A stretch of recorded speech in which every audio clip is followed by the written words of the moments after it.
Before we get to the Prime Minister, let's explain part of what he announced today.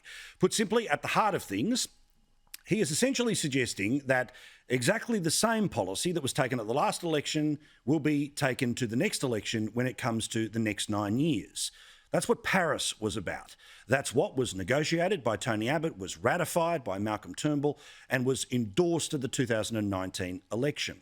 The change is net zero after 2030 in the run-up to 2050. The Prime Minister has made it very clear what his line is on this, and it's not about shutting things down. We're not closing down a thing. We're not asking anything to be closed down. We're going to keep digging. We're going to keep mining. We're going to keep farming. We're going to keep doing all of these things, and nothing in our plan is about shutting any of those things down. And so I can understand why viewers might think, well, if you commit to this, that means all these things have to shut down. No, that's not true. Also, the Prime Minister is building in assurances every 5 years to see what the impact of these policies are going to be for the next 30 years. Now, it'll be the Productivity Commission that will do it, but will it have the same effect as the Closing the Gap reports, where, sure, we get a checkup, but there's no great change as a result of those checkups? Well, guess what? We have to wait and see. But I repeat, in terms of now to 2030, there is no change to what the government said going into the last election. The change is from 2030 to 2050 and net zero. And the Prime Minister has said that, yes, while he'll be going to international conferences to make the target well known to the rest of the world, it'll be the Australian way of doing things, not the world's way of telling us what to do. We can't just pretend these things aren't going to happen from overseas. These things are occurring. And as Prime Minister, I need to protect Australia from those impacts. Decisions being made in other parts of the world are going to have an impact here. Our plan helps us both protect Australians from that and realise the opportunities so we can succeed.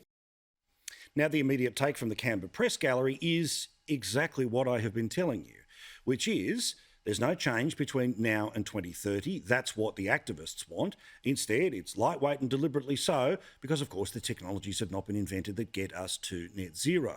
But as I've explained, not because I like it, but because it is the way it is, and I'm not a fan of death or taxes either, this is what now seems to be the you must be this hard to ride the roller coaster rules for being part of the international community, which is that you have to have a goal when it comes to net zero. Again, I'm not trying to convince you, I'm just telling you what is actually going on. I'll tell you the truth, not what people want to hear. That's what I owe you. That's the trust that we've built up over all of these years. Meantime, in terms of The Guardian, well, they're not happy that there's not more aggressive changes that happen in the short term. Catherine Murphy writing today that we've spent a year waiting for the 2050 climate plan, and it's just the status quo with some speculative graphs, because that's the point. We're only hiring a government for the next 3 years, not the next 30 years, and it is already set in stone what we're doing for the next 9 years. That's the whole damn point. So the Prime Minister is going to try to cast himself, and it's up to you to be convinced, it's up to him to do the convincing, that his position is the middle path. It's not the do-nothing path, and it's not the do-too-much path. I've been in this place 15 years, and people have been arguing about this for the last 15 years. And I've heard people screaming at each other from both ends of the spectrum. We're all going to be ruined either way.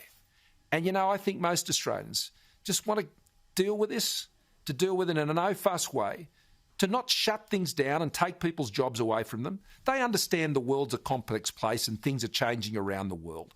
Australia deciding to do net zero by 2050 is not going to change that. But the changes that are taking place around the world will still happen. And I'm just not going to let that happen to Australians. I've got a plan to protect them and to help them go forward. The Prime Minister on this program in a couple of minutes' time, not because he wants to talk to me, but because he wants to talk to you. We're going to take the opportunities to keep talking to the Prime Minister, to keep asking him the questions, and we're going to try and take things on the road where he can answer your questions, because ultimately that is all that matters.